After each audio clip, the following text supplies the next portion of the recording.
እንደዚህ ከቻፕተር 5 እስከ ቻፕተር 9 ሰመራይዝ አድርጌ ዝግጅት እንዲረዳችሁ አቅርቤላችኋለሁኝ። ጀነራል ፓርቱ ላይ ስንነጋገር አስቀምጠን እንደነበረው ጀነራል ፓርት ላይ ያለው ዋነኛ ሩል ያ ማለት ሲግኒፊካንት ኮኔክሽን የሚለው አፕሊካብል የሚሆነው ይሄ ቾይስ ኦፍ ሎ ሩሉ የተለየ ህግ ካላስቀመጠ ነው የሚለውን ነገር አንስተን ነበር። ይሄንንም በአንቀጽ 33 ንዑስ አንቀጽ 1 ላይ ማየት ይቻላል። ስለዚህ ስፔሻል ሩል ካለ የሲግኒፊካንት ኮኔክሽን የሚለውን አፕላይ አናደርግም ማለት ነው። ስለዚህ ድራፍት ሩሉ ያስቀመጣቸው ስፔሻል ሩሎች ለነማን ነው የሚለውን እንይ። ለኮንትራክት፣ ለኤክስትራ ኮንትራክቹዋል ኦብሊጌሽንስ፣ ለፕሮፐርቲ፣ ለስታተስ እና ለኤጀንሲ ስፔሻል ፕሮቪዥኖች አሉ። እነሱን አጠር እያደረኩ አቀርብላችኋለሁ። መጀመሪያ ኮንትራክቹዋል ኦብሊጌሽን ነው። ኮንትራክቹዋል ኦብሊጌሽን ስናይ አፕሊካብል ሎውን ወይም ደግሞ ፕሮፐር ሎ የምንለውን በተመለከተ የመጀመሪያው ሩል ምንድነው? the parties autonomy ነው ወይም ደግሞ the parties choice ነው። So the parties will be left alone to determine which law is going to govern their relationship as per article 72 of the draft proclamation. However, the question is which law, and can they select any law? No, the answer is no, because they may only select from among the following laws. It may be either the law of nationality of one of the parties, the law of the domicile of one of the parties, the law of the place where the transaction was made or the conclusion of the contract, the law of the place where the subject matter is situated, if it is a property for instance, and the contract is with regard to that property, the law of the place where the transaction is deemed to be performed in the future, the law of the place which is reasonably connected to the matter. That the last one which is reasonably connected የሚለው ምንድነው? ምንም እንኳን ከላይ የተዘረዘሩት ባይሆንም ሌላ ነገር ግን ከጉዳዩ ጋር ግንኙነት ያለው ከኮንትራክቱ ጋር በቀጥታም በተዘዋዋሪ ግንኙነት ያለው ቦታ መሆን መቻል አለበት ማለት ነው። So the parties may not select a law of the place which has no any connection to their contract. So parties may select the law as provided under Article 72, so Article 1, on the substantive part of the contract. It clearly provided that in relation to the substance ብሎ ያስቀምጧል። So substantive part በተመለከተ ነው እያወራ ያለው አንቀጽ 72 ንዑስ አንቀጽ 1 ማለት ነው። ፎርምን በተመለከተ it should be law of the place of conclusion or performance ይህን በኋላ ላይ እንመጣበታለን። ስለዚህ ስፔሲፊካሊ ፎርማሊቲ ሪኳየርመንትን በተመለከተ ፎርም አሟልቷል አላሟላም የሚለው ከሆነ ኢሹ is not going to be subject to the choice of the parties. It should be either the law of the place of the conclusion or the place of performance. ከሁለት አንዱ ቫሊድ ከሆነ ቫሊድ ይሆናል ፎርማሊቲ ሪኳየርመንትን በተመለከተ ማለት ነው።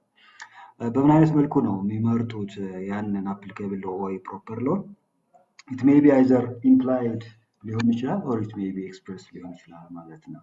so implied ስንል ግን እዚህ ጋር ግልጽ መሆን ያለበት the judge should not imply something from nothing. That means there should be some clear evident intention of the parties manifested from different terms and provisions of the contract. ስለዚህ የኮንትራክቱ terms and provisions በአጠቃላይ ሲነበብ ተዋዋይ ወገኖች የሚመርጡት ሀገር ህግ ግልጽ ከሆነ ብቻ ነው ያንን ሀገር implied choice of the parties ብለን ልንመርጥ የሚገባው እንጂ the judge should not construe from nothing the parties intention construe ማድረግ የለባቸውም። so the circumstances, the terms of the contract should be carefully taken into account in order to extract the choice of the parties as per Article 72, sub-article 2.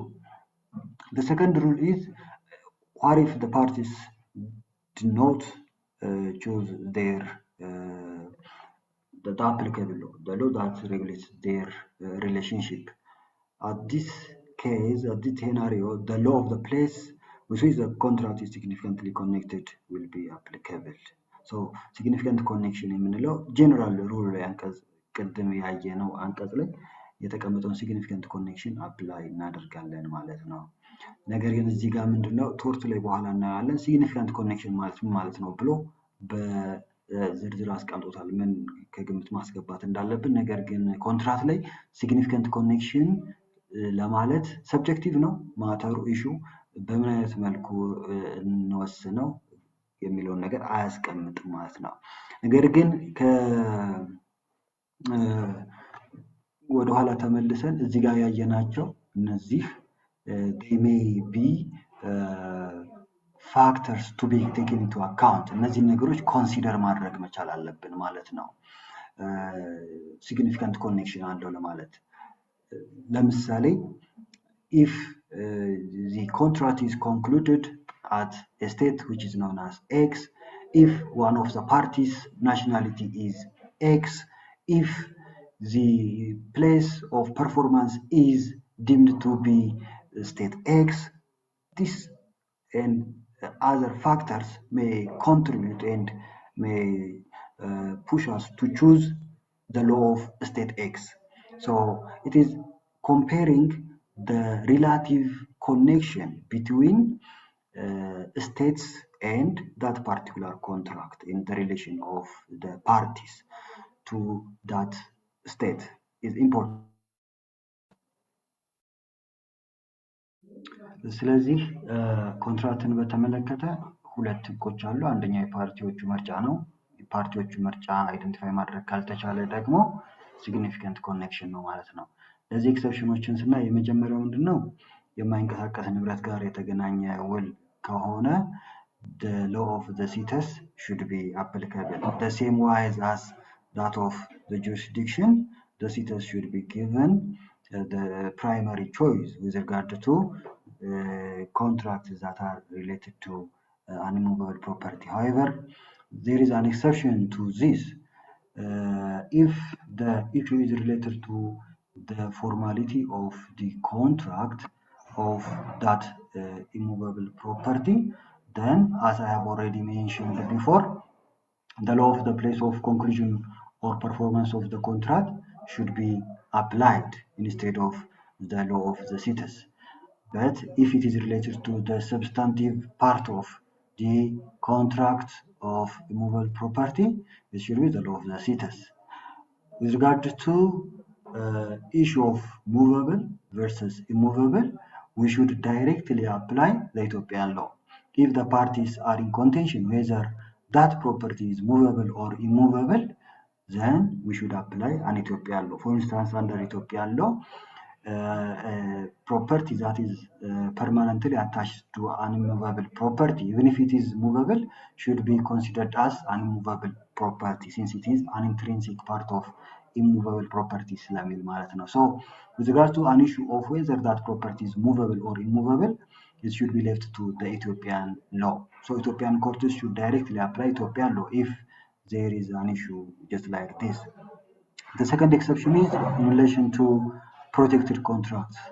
So as you have already thought about it, protected contracts include consumer contracts, employment contracts, insurance contracts, and here with regard to choice of law, the draft conflict of law rules provided some provisions on consumer contracts and employment contracts. There is no any rule with regard to insurance contracts. With regard to consumer contracts, we should first answer the question of who is consumer and what kind of contract should be considered as consumer contract. A consumer, as per the draft conflict of law rule, is a person who used goods or services for his personal or family consumption instead of using that to a professional purpose or business activity. So if a person bought a particular electronics, for instance, and use that electronics for his professional activity, ሞንታርቦ ሊሆን ይችላል፣ ሌሎች ኮምፒውተር ሊሆን ይችላል፣ ፕሪንተር ሊሆን ይችላል ሌሎችም ነገሮችን ገዝቶ ለምሳሌ ባለው ቢሮ ላይ የጥብቅና ቢሮ ሊሆን ይችላል ሌሎች ቢዝነሶች ላይ እዛ ሄዶ እዛ ወስዶ ቢጠቀምበት that doesn't make him a consumer ለመባል for personal and family consumption መጠቀም መቻል አለበት ማለት ነው so you should be very careful on this regard ስለዚህ ይሄንን ለይታችሁ ማወቅ አለባችሁ ማለት ነው ስለዚህ consumer የሚለውን once identify ካደረግን so there are some conditions that should be fulfilled in order to apply the protective law. So we will see that. So what is the applicable law? It is the law of the country in which the consumer has his domicile. If one of the conditions under Article 75 are fulfilled. What are these conditions? አንቀጽ 75 ላይ ምንድነው የሚለው እስኪ እንየው አንቀጽ 75 ላይ ምን ያስቀምጣል if the supplier received the order in that country for instance if the supplier has received the order from the consumer from the domicile of the consumer ስለዚህ ኢትዮጵያ ውስጥ ዶሚሳይል ያደረገ ኮንሱመር ከኢትዮጵያ ሆኖ ትዕዛዝ ከሰጠ ወደ ውጭ ሀገር ለሰፕላየሩ then the applicable law will be the law of the country in which that consumer is domiciled which means Ethiopia law applicable ይሆናል ማለት ነው another alternative ነው የምናስቀምጠው ሁለተኛው alternative ደግሞ ምንድነው if an offer or advertisement in that country preceded the making of the contract and the consumer in that country performed the legal actions required to make the contract ይላል if for instance the supplier has disseminated an advertisement or make an offer to the consumer in the domicile of the consumer. The last one is if the supplier promoted the consumer to go abroad and make his order there. Even if the order is not made from Ethiopia, ለምሳሌ የቀደሙ ምሳሌ አንስተን ከኢትዮጵያ ባይሆንም ኮንሱመሩ ኦርደር ያደረገው ለሰፕላየሩ ጀርመን ላለው ሰፕላየር ሊሆን ይችላል ነገር ግን ያ ሰፕላየር ወደ ጀርመን መተህ ተደራድረን ትዕዛዙን ተሰጠኛለህ ብሎ ይሄንን አይነት ኦፈር ወይ ደግሞ ኢኒሺዬቲቭ ቢያቀርብና ያንን መሰረት አድርጎ ኢትዮጵያ ውስጥ ዶሚሳይል ያደረገው ኮንሱመር ወደ ጀርመን ሄዶ እዛ ሆኖ ኦፈሩን ቢያቀርብ ወይም ደግሞ ኦርደር ቢያደርግ then that doesn't exclude the applicability of the Ethiopian law ስለዚህ የኢትዮጵያ law can be regarded as protective law ልንለው እንችላለን ማለት ነው ስለዚህ in order to protect the consumer the basic rule is the law of the domicile of the consumer should be applicable ቅድም እንዳልኳችሁ ግን ማን ነው ኮንሱመር የሚለውን ነገር በግልጽ መረዳት ያስፈልጋል ማለት ነው if that's not the case even if the party is a consumer the applicable law will be the one with significant connection ይሄ ማለት ነው ከላይ ተጠቀስኳችሁ ከሶስቱ አንዱ እንኳን ካልተፈጠረ ወይ ደግሞ ኮንሱመሩ ከላይ ያሉት ከሶስቱ አንዱን ማሳየት ካልቻለ the applicable law will not be the law of the domicile of the consumer instead it will be the law which is significantly connected to the case even if he is a consumer ማለት ነው ስለዚህ ለኮንሱመር ኮንትራክት ሁለት አይነት ህጎች አፕላይ እናደርጋለን የመጀመሪያው ምንድነው በአንቀጽ 75 ንዑስ አንቀጽ 1 ላይ ያሉት ቅድመ ሁኔታዎች ከተሟሉ ከሶስቱ አንዱ ቅድመ ሁኔታዎች ከተሟሉ the law of the domicile of the consumer applicable ይሆናል if none of the conditions are fulfilled then it will be the law which is significantly connected to that contract will be applicable ማለት ነው employment contractን በተመለከተ the law of the country where the employee habitually performs the work shall be applicable ነገር ግን እዚህ ጋር ከኮንሱመር ኮንትራክት አንፃር ስናየው employment contract is not highly protected how it is not highly protected consumer contract ላይ ማየት ትችላላችሁ አንቀጽ 75 ንዑስ አንቀጽ ሁለት ላይ ምን ይላል?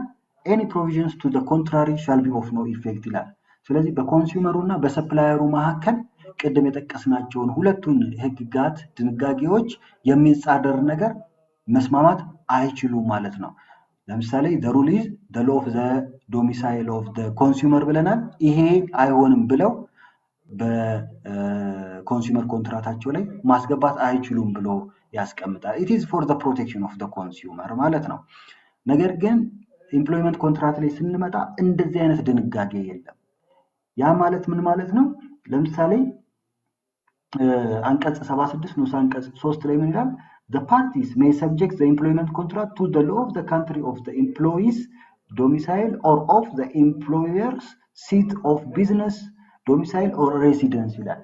ስለዚህ the parties, the employer and the employee may agree, they have freedom of choice ማለት ነው። freedom of choice. So the employer may influence the selection and applicability of the laws, and the law of the domicile of the employer or the law of the place of business of the employer may be applicable if the employer and the employee agrees የሚል አይነት ኢንተርፕሬቴሽን ይሰጣል ማለት ነው። ስለዚህ ከዚህ አንፃር ከኮንሱመር ኮንትራክት ጋር ስናነጻጽረው ኤምፕሎይመንት ኮንትራክት ላይ አፕሊካብሉን በተመለከተ የተሻለ ኔጎሺዬቲንግ ባርጌኒንግ ፓወር አለው የምንለው ኤምፕሎየሩ ከሰፕላየሩ ኮንሱመር ኮንትራክት ላይ ካለው ሰፕላየሩ የተሻለ እዚህ ጋር ፍሪደም አለው። ስለዚህ ሴት ማድረግ ይችላል ማለት ነው አፕሊካብል በተወሰነ መልኩ ማለት ነው። ሌላው ከፕሮቴክቲቭ ኮንትራክት ቀጥለን የምናየው ኢንተሌክቹዋል ፕሮፐርቲ የሚመለከቱ ውሎችን ነው።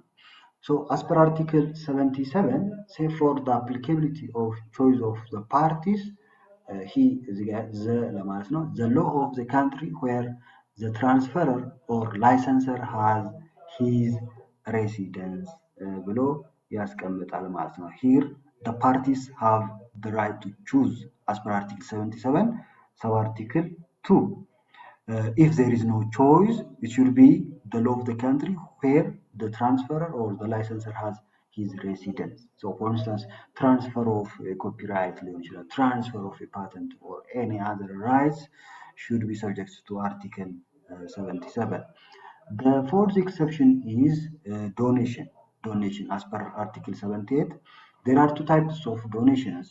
These donations are known as inter vivos or mortis causa. Inter vivos donations are donations that are going to be made by a person while he is alive, whereas mortis causa are related to succession. So it is a gift that's going to be applied or operationalized or is going to be effective just after the death of the donor ማለት ነው። ይህንን ሞርቲስ ካውዛ እንለዋለን።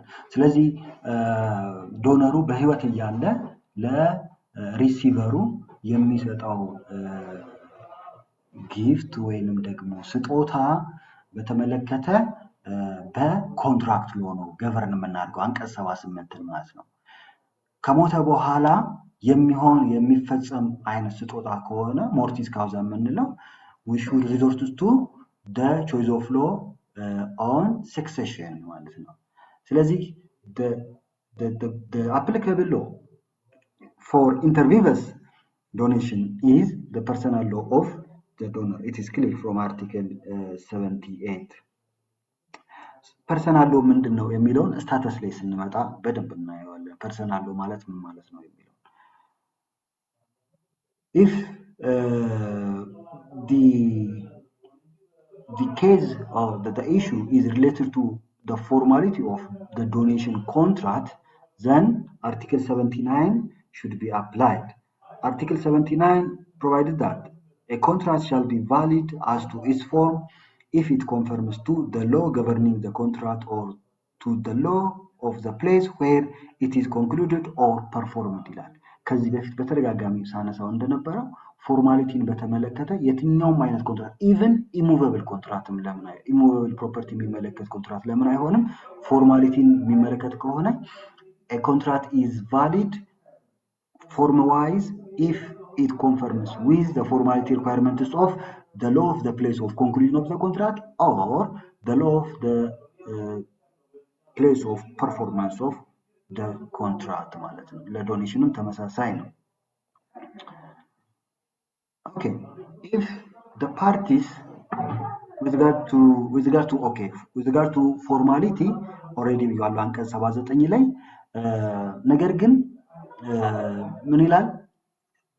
The parties may conclude the contract in absent. That means the parties may conclude the contract residing in different countries.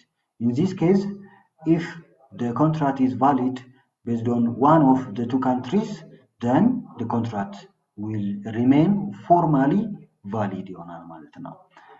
ሌላው ደግሞ ምንድነው? For the protection of a particular party to the contract አንዳንድ ህጎች ስፔሻል ፕሮቴክሽን ሊያስቀምጡ ይችላሉ። ለምሳሌ በእኛ ሀገር ውል መፈረምን በተመለከተ ለምሳሌ አይናቸው የማያዩ ወይንም ደግሞ ሌላ ፊዚካል ኢንፊርሚቲ ዲስኤቢሊቲ ያለባቸው ሰዎች በአዋዋይ ፊት ፊርማቸው ማስቀመጥ እንዳለባቸው የፍትሐ ብሔር ህጋችን ያስቀምጣልና እንደዚህ አይነት ፕሮቴክሽኖችን በተመለከተ ይሄ ተሟልቷል አልተሟላም የሚለውን ገቨርን የሚያደርገው it is the law governing the contract which prescribes the fulfillment of a form ነው ማለት ነው። ሌላው ካፓሲቲ ነው። ካፓሲቲ በአንቀጽ 43 ስታተስ ጋር የሚገናኝ ነው። በኋላ ላይ እናያለን ካፓሲቲ። ነገር ግን ስፔሻል ካፓሲቲ በተመለከተ አንቀጽ 43 ንዑስ አንቀጽ 1ን በጥንቃቄ አንብቡት። ምንድነው የሚለው? አንድ ሰው የሆነ ድርጊትን ለመፈጸም ካፓሲቲ አለው ወይ ስንል which is known as special capacity ማለት ነው። አለው ስንል ያንን ካፓሲቲ ሬጉሌት የሚያደርግልን ወይም ደግሞ አለው የለውም የሚለውን ነገር ሬጉሌት የሚያደርግልን it is the law which governs the subject matter. If we are for instance talking about the capacity to sell a house or to engage into a contract, then it will be the law which regulates the contract should be applied to the case of special capacity ማለት ነው። Let's proceed to extra contractual obligations. The first rule is በተደጋጋሚ ፕሬዘንቴሽናችሁ ላይ የተሳሳተ ነገር ስታቀርቡ ነበር። ምክንያቱም በፊት ላይ ከነበሩ ፓወርፖይንቶች ሌሎች ነገሮች ላይ ስለወሰዳችሁ። ነገር ግን በኢትዮጵያ ቾይስ ኦፍ ሎ ድራፍት ኮንፍሊክት ኦፍ ሎ ሩል መሰረት the applicable law is not lex loci delicti. It is the law of the place which is significantly connected to the case. That law may be lex loci delicti ሊሆን ይችላል፣ lex loci damini ሊሆን ይችላል፣ ወይም ደግሞ ሌላ ሊሆን ይችላል። ነገር ግን the principal rule is significant connection to the case. ቅድም እንዳልኳችሁ it is very subjective ነው significant connection ሲባል። ስለዚህ የተለያዩ ፋክተሮችን አንድ ላይ አድርጋችሁ ነው this is based on your argument ነው የሚሆነው ማለት ነው። ስለዚህ ለምሳሌ ዴሊክቲቭ ዶሚኒም ዶሚሳይሉ ከአንድ ሀገር ጋር የተገናኘ ከሆነ there is a strong reason to say that country is significantly connected to the case ማለት ነው። so ከነዚህ ፋክተሮች ውስጥ የትኞቹ ከአንዲት ሀገር ጋር የተገናኙ ናቸው የሚለውን መሰረት አድርገን ነው significantly connected ነው የምንለው ያ ሀገር ከጉዳዩ ጋር ማለት ነው። ስለዚህ delicti የምንለው it is the place where the act which caused the harm has occurred ማለት ነው። the cause of the harm has occurred. Whereas damini የምንለው ደግሞ the final result or the consequence of the act happened. ስለዚህ እዚህ ጋር ትንሽ አጨቃጫቂ ነገር አለ። the initial result or the short term result or the long term የሚባል ነገር። so just for the sake of clarity you should take the last result or the last harm or the last damage that resulted from the act should be taken into account. so for instance ያ ማለት ነው ለምሳሌ አንድ ሀገር ላይ ቆስሎ ሊሆን ይችላል፣ ከዛ ሌላ ሀገር ሲሄድ ሊሞት ይችላል ማለት ነው። so መቁሰሉን ሳይሆን የምናየው ምኑን ነው ማለት ነው የሞተበትን ሀገር ሊሆን ይችላል ማለት ነው። So that is known as the place of the harm or damage ልንለው እንችላለን። ሌሎችም ከግምት መግባት ያለባቸው ታሳቢ መደረግ ያለባቸው ፋክተሮች አሉ ማለት ነው። የኢትዮጵያ ሕግ ለየት የሚያደርገው ነገር ምንድነው? ከሌሎቹ ከሮምም ከዩኤስ ሰከንደሪ ስቴትመንትም በምናይበት ጊዜ it is not clear enough for other specific types of wrongs like product liability, defamation, ሌሎች ስፔሲፊክ የሆኑ types of tortious acts the conflict of law rules ራሱን የቻለ የተለየ ነገር አያስቀምጥም ማለት ነው። በተመሳሳይ there is no difference whether the source of liability is fault, strict, or due to some responsibilities which is known as vicarious liability ቢሆን ምንም ልዩነት የለውም ማለት ነው። ስለዚህ ሁለት ፕሮቪዥኖች ብቻ ናቸው ያሉት ቶርትን በተመለከተ ኤክስትራ ኮንትራክቹዋል ኦብሊጌሽንን በተመለከተ አንቀጽ 81 እና አንቀጽ 82 ማለት ነው። አንቀጽ 82 ደግሞ የተቀመጠው ስለምንድነው? ስለ unauthorized agency, undue payment, unlawful enrichmentን በተመለከተ ነው ማለት ነው። ሶ ምንም አይነት ኤጀንሲ ፓወር አቶርኒ ፓወር ሳይሰጥ አንድ ግለሰብ የሆነ ድርጊትን ፈጽሞ ከዛ በኋላ ያንን አክት ራቲፋይ ማድረግ መቀበል አለመቀበል በተመለከተ ኢሹ ቢነሳ it should be governed by article 82 of the draft conflict of law rule ማለት ነው። ስለዚህ unauthorized agency ላይ የተወሰነ ኢሹ አለ። ምንድነው መሰላችሁ? ኢሹ በኋላ ላይ ኤጀንሲ ላይ እናነሳዋለን። ኤጀንሲ ላይ ሬጉሌት አድርጎታል፣ እዚህ ኤክስትራ ኮንትራክቹዋል ኦብሊጌሽን ላይ ሬጉሌት አድርጎታል ማለት ነው። so the issue is unauthorized agency የኮንትራክት ኢሹ ነው ወይንስ ደግሞ የኤክስትራ ኮንትራክቹዋል ኦብሊጌሽን ነው የሚለው ጥያቄ ይነሳል ማለት ነው። አንቀጽ 82 ላይ እንደ ኤክስትራ ኮንትራክቹዋል ኦብሊጌሽን አድርጎ ይቆጥረዋል። አንቀጽ ነው በኋላ ላይ እናየዋለን። ስታተስ ላይ ኤጀንሲ ላይ ስፔሻል ኮንትራክት ነው ኤጀንሲ እንደ ኮንትራክት አድርጎ ይቆጥረዋል ማለት ነው። ሶ ለምሳሌ በምን ልናስታርቀው እንችላለን? አንድ ኤጀንት አለ። ያ ኤጀንት የተሰጠው ኃላፊነት አለ፣ የተሰጠው ሪስፖንሲቢሊቲ ሚሽን አለ፣ ሊፈጽም የታሰበለት የተሰጠው አንድ ጁሪዲካል አክት አለ። ከዛ ከተሰጠው ጁሪዲካል አክት ሌላ ወጥቶ ከስኮፕ ኦፍ ዘ አውቶሪቲ ወጥቶ ሌላ ድርጊት ቢፈጽም it should still be governed by the choice of law rule for agency ማለት ነው። ነገር ግን ምንም አይነት pre-existing agency relationship የሌለው ግለሰብ ለአንድ ሰው እንደዚህ ያደርግልሃለሁ ብሎ unauthorized agency framework ውስጥ አንድ ድርጊት ቢፈጽምና ያን እንዲያጸድቅለት ቢጠይቅ then it should be an extra contractual obligation ላይ ያለው choice of law rule applicable ማድረግ ይገባል። በዚህ ልናስታርቀው እንችላለን ማለት ነው። ሌላው ፕሮፐርቲ ነው። ፕሮፐርቲን በተመለከተ እነዚህ ነገሮች በጥንቃቄ ማየት አለባችሁ። the governing rules for movable and immovable, the governing rules for choosing action or choosing possession, and the governing rule for convenience and encumbrances የተለያዩ ሀገራት በተለያየ መልኩ ይከፋፍሉታል ህጎቻቸውን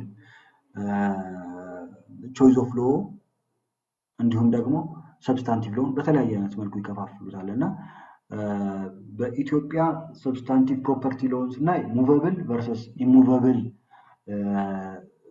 የሚለውን ክፍፍል ነው የምናየው ፕሮፐርቲ ላይ እንደተማራችሁት ማለት ነው። ኮንፍሊክት ኦፍ ሎ ላይ ግን ስናየው ኮርፖሪያል ቨርሰስ ኢንኮርፖሪያል ነው። it doesn't match to the substantive part ማለት ነው። ስለዚህ ለኮርፖሪያል ፕሮፐርቲስ የትኛው ህግ ነው አፕሊካብል መሆን ያለበት፣ ለኢንኮርፖሪያል ፕሮፐርቲስ የትኛው ህግ ነው አፕሊካብል መሆን ያለበት እያለ ነው የሚያስቀምጠው ማለት ነው። so chosen action means the incorporeals, chosen possession means the corporeals ማለት ነው። so the draft conflict of law rules classified the issue as corporeal and incorporeal የሚለውን approach መርጧል ማለት ነው። ስለዚህ ለኮርፖሪያል whether it is movable or immovable, we are not talking about ኮንትራክት ስለ ኮንትራክት አይደለም እዚህ ጋር እያወራን ያለው ስለ ፕሮፐርቲ ኢሹ ነው። ስለ ፕሮፐርቲ ኢሹ ስንል ፖሴሽን፣ ኦውነርሺፕ፣ ትራንስፈር፣ ሰርቪቲዩድ ሊሆን ይችላል፣ ዩዝፍራክት ሊሆን ይችላል፣ ሌሎች ኢሹዎችን ማለት ነው። ኢትስ ኖት ሪሌትድ ቱ ኮንትራክት። ከኮንትራክት ጋር ከተገናኘ ወደ ኮንትራክት ነው የምትሄዱት። ወደ ኮንትራክት ስትሄዱ ደግሞ ኢሙቨብል ሲሆን ምንድነው ያልነው? ዘሲተስ ይሆናል ማለት ነው። ኢሙቨብል ሆኖ ፎርማሊቲ ከሆነ ደግሞ ምን ይሆናል? ዘ ሎ ኦፍ ዘ ፕሌስ ኦፍ ኮንክሉዥን ኦፍ ዘ ኮንትራክት ኦር ፐርፎርማንስ ይሆናል ማለት ነው። ዋት አባውት ሙቨብል ከሆነና በኮንትራክት ውስጥ ከሆነ the principle for the choice of law for contract will be applicable ማለት ፕሪንሲፕሉ ምንድነው? ኮንትራክት ላይ ምን ይሆናል ማለት ነው? ቾይስ ከዛ በኋላ ሲግኒፊካንት ኮኔክሽን ያልነው ማለት ነው። ነገር ግን it's not here አንቀጽ 68 ላይ የተቀመጠው ነገር ሲተስ የሚለው it is not related to contract ማለት ነው። ስለ ኮንትራክት አይደለም ማለት ነው። ይሄ ስለምንድነው? ስለ ኮንቪኒየንስ እና ስለ ኢንከምብረንስ ነው ማለት ነው። ምን ማለት ነው ኮንቪኒየንስ ኢንከምብረንስ? ኔክስት ስላይድ እናያለን። ኢንኮርፖሪያል ከሆነ ደግሞ ኢንኮርፖሪያል ፕሮፐርቲ ከሆነ if it is not related to contract then the country in which those rights were created should be applied። ለምሳሌ ኮፒራይት ሊሆን ይችላል፣ ፓተንት ሊሆን ይችላል፣ ትሬድማርክ ሊሆን ይችላል፣ እነዚህ ቢዝነስ ሊሆን ይችላል። እነዚህ አይነት ኢንኮርፖሪያል የሆኑ መብቶችን በየትኛው ሀገር ህግ ነው ሬጉሌት የምናደርገው? እነዚህ መብቶች በተፈጠሩበት ሀገር ህግ ይሆናል ማለት ነው። ህጉ ኮንቪኒየንስ እና ኢንከምብረንስ ብሎ ይከፋፍላቸዋል። እነዚህን ደግሞ ኮንቪኒየንስ ማለት ምን ማለት ነው? ትራንስፈር ማለት ነው። ትራንስፈር ኦፍ ራይትስ ማለት ነው። ኦር አሰርቴንመንት ኦፍ ራይትስ ማለት ነው። አሰርቴንመንት ኦፍ ራይትስ ስንል ምን ሊሆን ይችላል? ኦነርሺፕ ሊሆን ይችላል፣ ወይንም ደግሞ ከዛ ያነሱ መብቶች ዩዝፍራክት፣ ሰርቪቲዩድ እነዚህ ሳሰሉ ክርክር ቢነሱ በግለሰቦች መካከል then should be the law of the status of the property should be applicable ማለት ነው። ኢንከምብረንስ የምንለው ደግሞ ምንድነው? some restrictions ማለት ነው። restrictions on the exercising of the rights or a property። ኢንከምብረንስስ የምንላቸው እነማን ነው? pledge, mortgage, claims and other liabilities related or attached to the property ማለት ነው። እነዚህ liabilities and restrictions of exercise of property rights will be governed by first by the party's choice then by significant connection መሆኑን አንቀጽ 70 ያመለክታል ማለት ነው። ስታተስን በተመለከተ የተወሰነ ነገር እንበል። ፕሪንሲፕሉ ምንድነው? የአንድ ሰው ስታተስ ሬጉሌት የሚደረገው በፐርሰናል ሎ ነው። ፐርሰናል ሎ ማለት ነው it is the law that deals with marriage and divorce, maintenance, guardianship and succession of the person ማለት ነው። ይሄ ብዙ ጊዜ ከምን ጋር ነው አሶሺየት የሚሆነው? ከናሽናሊቲ ወይንም ደግሞ ከዶሚሳይል ጋር ነው ማለት ነው።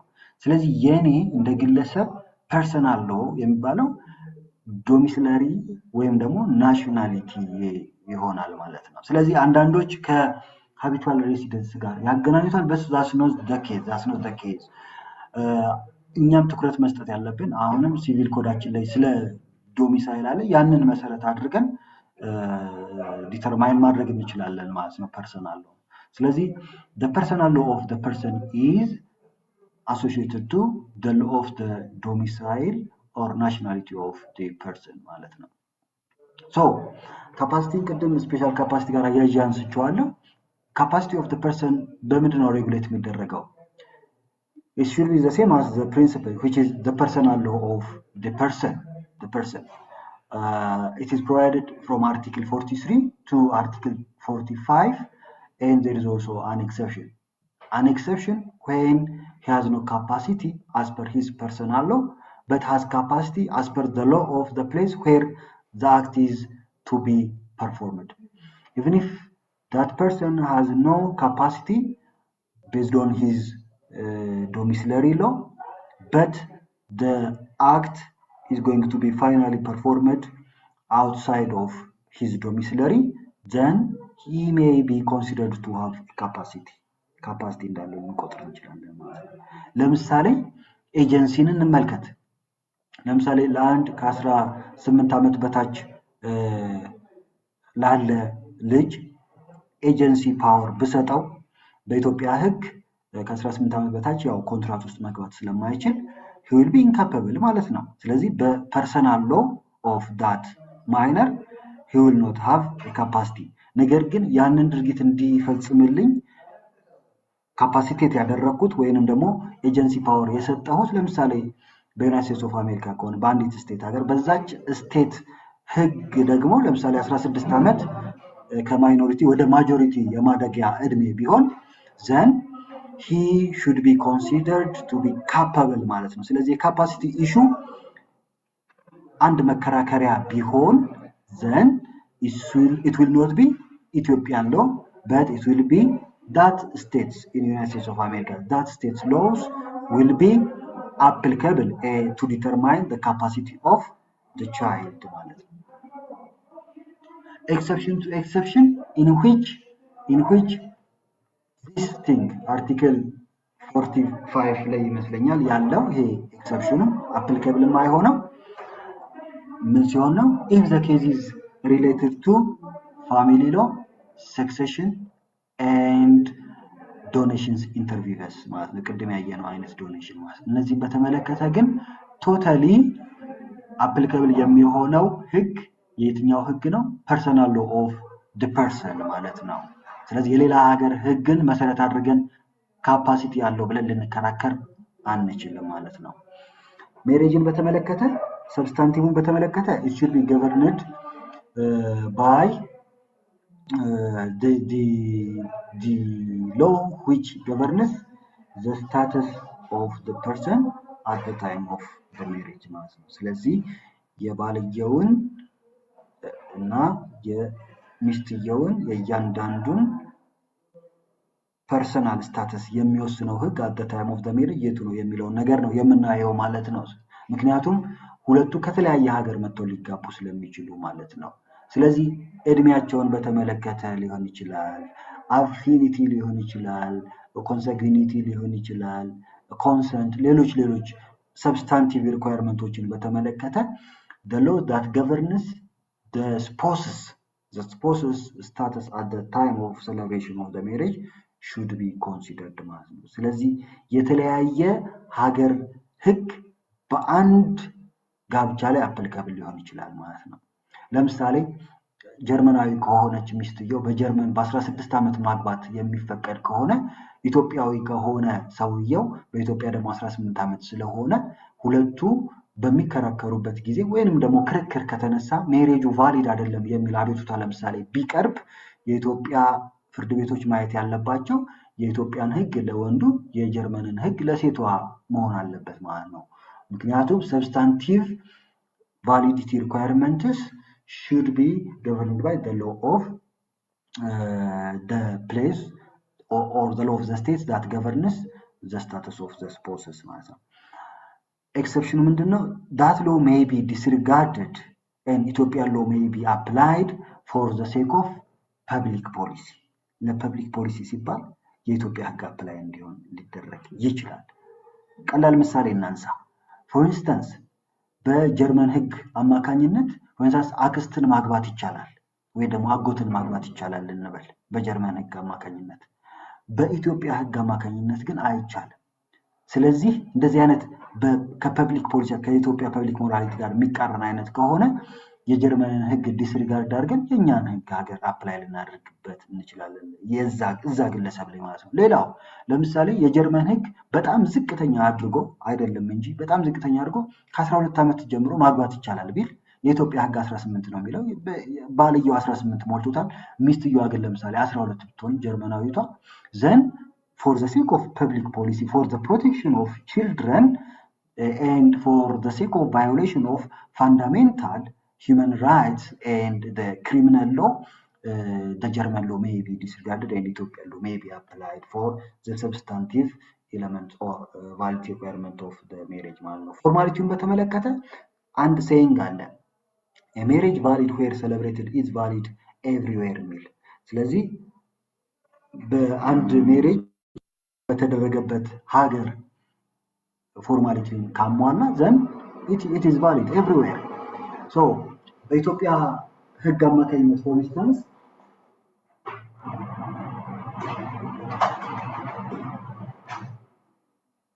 በኢትዮጵያ ህግ አማካኝነት for instance በሶስት አይነት መልኩ ጋብቻ ሊፈጸም ይችላል በከስተመሪ በሪሊጂየስ ኤንድ በኦፊሰር ኦፍ ሲቪል ስታተስ ሲቪል የምንለው ማለት ነው ለምሳሌ ከዚህ ባለፈ ሌሎች ሀገር ላይ ሌላ ፎርማሊቲ ሪኳየርመንት ቢኖር ሌላ አይነት ታይፕ ኦፍ ሜሬጅ ቢኖር and if the spouses have concluded their marriage celebrated their marriage as per that formality the Ethiopian courts should not say that this is not accepted in Ethiopia because a marriage which is valid where it is celebrated should be valid everywhere including Ethiopia ማለት ነው ስለዚህ ያንን ማክበር መቻል አለባቸው ስለዚህ ፎርማሊቲ የምንለው አንድ ጋብቻ ለመባል ተዋዋይ ወገኖች ወይም ደግሞ ወደ ጋብቻ ውስጥ የሚገቡት ስፖውስስ ማሟላት ያለባቸው ፎርሞች አሉ ማለት ነው ለምሳሌ በሲቪል ስታተስ ከሆነ ምዝገባ ሊሆን ይችላል በሪሊጂየስ ከሆነ ያ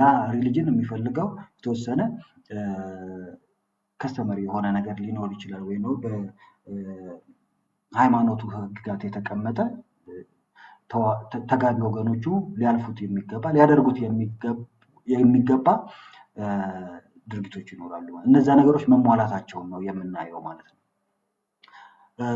once they are in marriage there are two types of effects of the marriage personal and pecuniary effects personal effects በተመለከተ መጀመሪያ የምናየው ማትሪሞኒያል ዶሚሳይል ነው ስለዚህ አፕላይ የምናደርገው መጀመሪያ ምንድነው ፐርሰናል ኢፌክት ስንል መቼም ግልጽ ነው ፋሚሊ ሎ ታስታውሳላችሁ ፐርሰናል ኢፌክት በሁለቱ መካከል ያለውን ሪሌሽንሺፕ በተመለከተ ነው ማለት ነው ስለዚህ የቤት አስተዳደር ሊሆን ይችላል የልጆች አስተዳደር ሊሆን ይችላል የልጆች ትምህርት ቤት ሊሆን ይችላል የሚኖሩበትን ቦታ ሊሆን ይችላል ስለቤታቸው ሌሎች ፐርሰናል ኢፌክት ስለቤታቸው አስተዳደር ማለት ነው ውስጥ ላይ እና ሌሎች ተመሳሳይ የሆኑ የግል ግንኙነትን የሚመለከቱ ኢፌክቶችን በተመለከተ አፕላይ የምናደርገው ማትሪሞኒያል ዶሚሳይል ነው ምን ማለት ነው ማትሪሞኒያል ዶሚሳይል ማለት ነው ተጋቢ ወገኖቹ በጋራ የሚኖሩበት ሀገር ማለት ነው ሀገር ህግ ማለት ነው ነገር ግን ተጋቢዎቹ አሁን በጋራ እየኖሩ ካልሆነስ ምንድነው አፕላይ የምናደርገው the last matrimonial domicile ለመጨረሻ ጊዜ በጋራ የኖሩበት ሀገር ህግ ከተጋቡ አንስተው በጋራ ኖረው የማያውቁ ከሆነስ ልክ እንደተጋቡ የተለያየ ሀገር ሄደው የሚሰሩ ከሆነስ ለምሳሌ ይሄን ከሆነ ምን ያለን agreement of the parties ማለት ነው ስለዚህ እነሱ የተስማሙበትን ሀገር ህግ አፕላይ እናደርጋለን ማለት ነው ካልተስማሙ የመጨረሻ አማራጫችን ምንድነው አንቲኖፒታል ዶሚሳይል ነው አንቲኖፒታል ዶሚሳይል ማለት ደግሞ ምን ማለት ነው ከማትሪሞኒያል ዶሚሳይል ጋር እንዳይቀላቀል ኮንፊውዝ እንዳያደርጋችሁ አንቲኖፒታል ዶሚሳይል ምን ማለት ነው የተለያየ ሀገር ነው የሚኖሩት የነዛ የተለያዩ ሀገራት ማለት ነው አንቲኖፒታል ዶሚሳይል ማለት ስለዚህ እነዚህ ተነጣጥለው የሚኖርባቸው ሀገራት ማለት ነው አንቲኖፒታል ማለት ስለዚህ ለምሳሌ ልክ እንደተጋቡ ባልየው ወደ ፈረንሳይ ሚስትየዋ ወደ እንግሊዝ ሄደው መስራት ከጀመሩና ፐርሰናል ኢፌክትን በተመለከተ ክርክር ቢነሳ የትንኑር የሚለው ለምሳሌ ፐርሰናል ኢሹ ነው ፐርሰናል ኢፌክት ነው ያን በተመለከተ አንድ ግጭት ቢነሳ ይሄ በየትኛው ሀገር ህግ ነው ሪዞልቭ መደረግ ያለበት ማትሪሞኒያል ዶሚሳይል ላስት ማትሪሞኒያል ዶሚሳይል ከሌለ አግሪመንት ከሌለ እና ፓርቲዎቹ የዚህ ሀገር ህግ አፕላይ ይሁን ማለት ካልቻሉ ምን ይሆናል አንቲኖፒታል ዶሚሳይል ምን ማለት ነው የፈረንሳይ ሀገር ህግ ምን ይላል የእንግሊዝ ምን ይላል የሚለውን ከግምት አስገብተን መወሰን መቻል አለብን ማለት የሁለቱም ሀገራት ህግ አፕላይ ማድረግ መቻል አለብን ማለት ነው ፔኩኒያሪ ኢፌክትን በተመለከተ የመጀመሪያው ቅድሚያ የምንሰጠው ቾይስ ኦፍ ዘ ፓርቲስ ነው ስለዚህ ንብረታቸውን በተመለከተ ፕሮፐርቲ አድሚኒስተር ማድረግ በተመለከተ ኮመን ፕሮፐርቲ ፐርሰናል ፕሮፐርቲ በተመለከተ በሚጋቡበት ጊዜ ምን ብለው ነው ያስቀመጡት በውላቸው ላይ if they have contract of marriage ማለት ነው ይሄንን ነው መጀመሪያ የምናየው ማለት ነው ስለዚህ contract of marriageአቸው ላይ ወይም ደግሞ ከዛ በኋላ contract of marriage ኖራቸውም አልኖራቸውም ከዛ በኋላ የዚህ ሀገር ህግ ፔኩኒያሪ ኢፌክትን በተመለከተ አፕሊኬብል መሆን አለበት ብለው ከተስማሙ የዛን ሀገር ህግ አፕላይ እናደርጋለን ከዛ ወደ ማትሪሞኒያል ዶሚሳይል ከዛ ማትሪሞኒያል ዶሚሳይል ከሌለ ወደ ላይ እንመለስና ወደ ፐርሰናል ኢፌክት ላይ እንደነበረው ላስት ማትሪሞኒያል ዶሚሳይል ከዛ አንቲኖፒታል ዶሚሳይል እናያለን ማለት ነው። ስለዚህ ፔኩነሪ ኢፌክትን በተመለከተ መጀመሪያ አፕላይ የምታደርጉት ለፓርቲስ ቾይዝ ነው። ፓርቲስ ቾይዝ ወይ ደግሞ አግሪመንት ከሌለ ማትሪሞኒያል ዶሚሳይል ነው። ማትሪሞኒያል ዶሚሳይል ካልነበራቸው አንድ ላይ ኖረው የማያውቁ ከሆነ አንድ ላይ የሚኖሩ ካልሆነ አሁን ላስት ማትሪሞኒያል ዶሚሳይል ነው። ላስት ማትሪሞኒያል ዶሚሳይል ማለት ደግሞ ከዚህ በፊት አብረው ኖረው የሚያውቁ ከሆነ ለትንሽ ጊዜም ቢሆን የዛ ሀገር ህግ ማለት ነው። ያም ከሌለ ደግሞ ምን እናደርጋለን ማለት ነው? ወደ አንቲኖፒታል ዶሚሳይል እንሄዳለን ማለት ነው። ነገር ግን እዚህ ጋር ኤክሰፕሽን አለ። ኤክሰፕሽኑ ምንድነው? ያ ፔኩነሪ ኢፌክትን በተመለከተ በፓርቲዎቹ መካከል የተነሳው ክርክር ኢሙቨብልን የሚመለከት ከሆነ አሁን በቀጥታ ወዴት እንሄዳለን? ወደ ሲተስ እንሄዳለን። ቾይዝ የለ፣ ማትሪሞኒያል ዶሚሳይል የለ፣ አንቲኖፒታል የለ። ቀጥታ the law of the situs of that property should be applied to an issue which is related to pecuniary effect or the immovable property ማለት ነው። ሌላኛው ዳይቨርስ እና ሴፓሬሽን በተመለከተ አንቀጽ 54 ንዑስ አንቀጽ 1ን ስናየው ስለ ጁሪስዲክሽን የሚያወራ ይመስላል። ምንድነው የሚለው? ኢትዮጵያን ኮርትስ ኢንተርቴን ዚስ ካይንድስ ኦፍ ኬዝስ ነው የሚለው። ይሄ ማተር ኦፍ ጁሪስዲክሽን ያስመስለዋልና if the spouses or one of them is an Ethiopian or domiciled in Ethiopia at the time of the divorce or separation ይላል። ይሄንን ከአንቀጽ 12 ጋር አገናኙት። አንቀጽ 12 ላይም ተመሳሳይ ነገር ነው ያለው። የኢትዮጵያ ፍርድ ቤቶች ጁሪስዲክሽን አንቀጽ 12 ስለ ጁዲሻል ጁሪስዲክሽን የኢትዮጵያ ፍርድ ቤቶች ጁዲሻል ጁሪስዲክሽን የሚኖራቸው ዳይቨርስን በተመለከተ መቼ ነው የሚለውን ስናይ አንቀጽ 12 ላይ የሚያስቀምጠው if one of the spouses nationality is Ethiopia ወይም ደግሞ if the domicile of one of the spouses is Ethiopia ብሎ ያስቀምጣል። ኤክሰፕሽን አለ እዛ ጋር። ይሄ እንኳን ባይሆንም ብለዋል አንቀጽ 12 ላይ እዩት። ዘን የማንን ህግ አፕላይ ያደርጋሉ? የኢትዮጵያን ህግ ዳይሬክትሊ አፕላይ ያደርጋሉ ነው። በጣም ግልጽ ነው አንቀጽ 54 ማለት ነው። ስለዚህ መጀመሪያውኑ ሊሚት ያደረገው ምን ላይ ነው ማለት ነው? ጁዲሻል ጁሪስዲክሽን ላይ ነው። ሲጀምር ኢትዮጵያዊ ያልሆነ ከሁለት አንዱ ኢትዮጵያዊ ካልሆነ የኢትዮጵያ ፍርድ ቤቶች ያንን ጉዳይ መያዝ ማየት የለባቸው። ከሆነ የትኛውን ነው አፕላይ የሚያደርጉት ህግ? የኢትዮጵያን ህግ ነው አፕላይ የሚያደርጉት ማለት ነው። ጋርዲያንሺፕን በተመለከተ አንቀጽ 63 እና 64 ከአንቀጽ 14 ጋር አንብቡት። guardianship is related to personal laws of the person, so it should be regulated or organized by personal laws of the person. However, Ethiopian courts may apply the Ethiopian law and may entertain the issue of guardianship for a person whose personal status is not governed by Ethiopian law until that concerned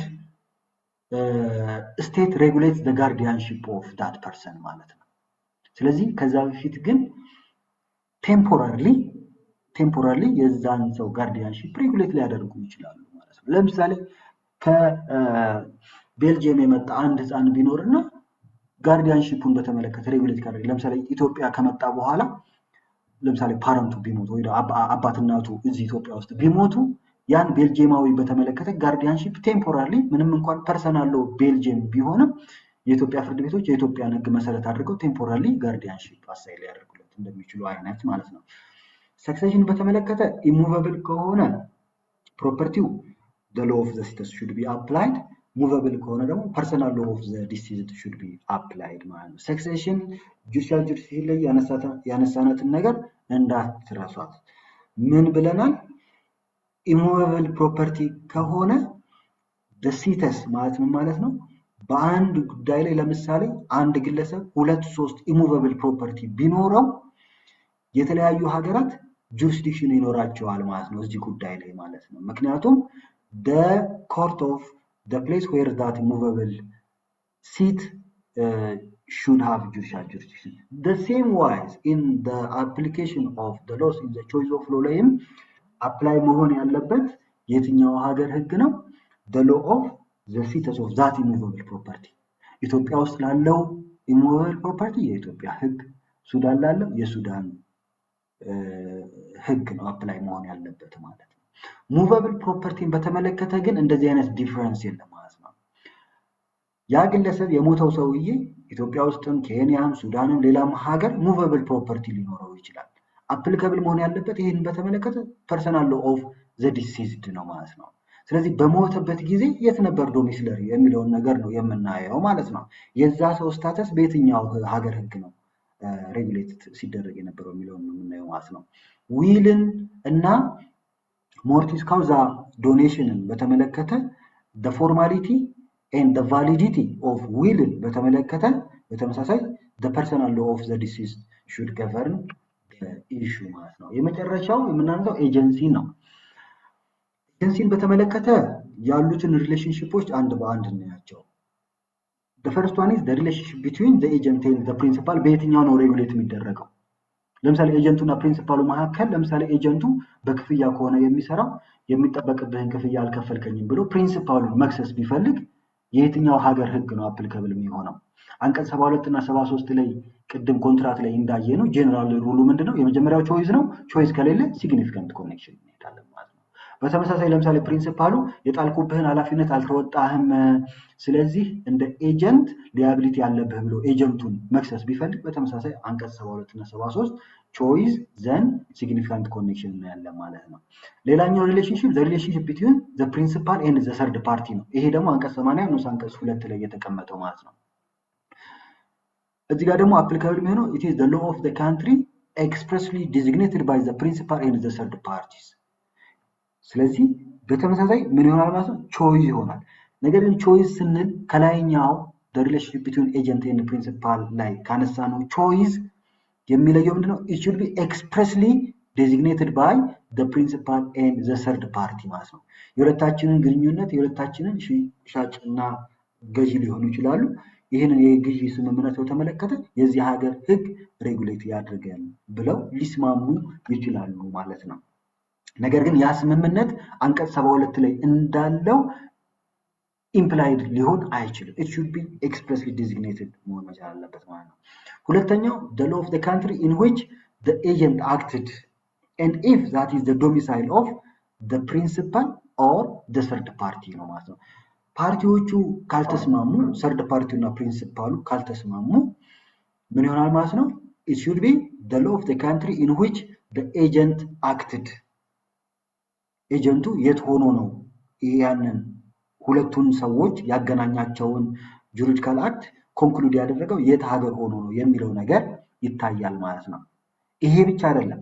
there is another cumulative requirement if that place is also the domicile of either the principal or the third party ማለት ነው። ስለዚህ ለምሳሌ ፈረንሳይ ሀገር ሆኖ ከሆነ ያንን ጁሪዲካል አክት ኮንክሉድ ያደረገው ፈረንሳይ ደግሞ የፕሪንሲፓሉ ወይም ደግሞ የሰርድ ፓርቲው ዶሚሳይል ከሆነ ዘን ፈረንሳይ will be a good candidate to the law of the France will be a good candidate to be applicable to this issue ማለት ነው። ይሄንን ካጣንስ ወዴት ነው የምንሄደው? ይሄንን ካጣን ወዴት ነው የምንሄደው? express choice of the parties ብለናል። the law of the country in which the agent acted ብለናል። ይሄ ከሌለ ማለት ምን ማለት ነው? ለምሳሌ ኤጀንቱ ፈረንሳይ ነው አክት ያደረገው። ነገር ግን ፈረንሳይ የሰርድ ፓርቲውም የፕሪንሲፓሉም ዶሚሳይል አይደለችም። ይሄ ከሆነ ምን እናደርጋለን ማለት ነው? ወደ significant connection which is the rule ማለት ነው። ወደ 73 እንሄዳለን ማለት ወደ 73 እንሄድና significant connectionን የምናይ ይሆናል ማለት ነው። ስለዚህ ሶስተኛው አማራጭ ምንድነው? significant connection ነው ማለት ነው። ሌላኛው ቅድም እቺን unauthorized agency አንስቻታለሁ። it is the same with the relationship between the principal and the third party ቅድም አንቀጽ 82 አንቀጽ 80 ንዑስ አንቀጽ 2 ላይ ያነሳን ቀጥታ ለunauthorized agency applicable ይሆናል። ኤክስትራ ኮንትራክቹዋል ኦብሊጌሽን ላይ ካለው ጋር በተወሰነ መልኩ ልዩነት እንዳለው ቅድም አንስቼዋለሁ ማለት ነው። ስለዚህ ይሄን ይመስላል። ስትዘጋጁ መዘጋጀት ያለባችሁ ድራፍት ኮንፍሊክት ኦፍ ሎው ሩሉን በተመለከተ እና እሱን መሰረት አድርጋችሁ ነው መሆን ያለበት። ምናልባት አንድ ሌላ እንደዚህ አይነት ሰመሪ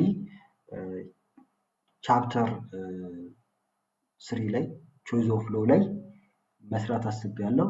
ፓርቲኩላር የትኛው ኤሪያ ላይ ትኩረት ሊሰጠው እንደሚገባ ሰመሪ ላዘጋጅ አስቤያለሁና የትኛው ኤሪያ ላይ ትኩረት ብሰጥ የተሻለ ነው የሚለው ካራክተራይዜሽን፣ ሬንቦይ ኦር አባውት ፎሪን ሎ የትኛው ላይ ትኩረት ልስጥ የሚለውን ኮመንት ማድረግ ትችላላችሁ።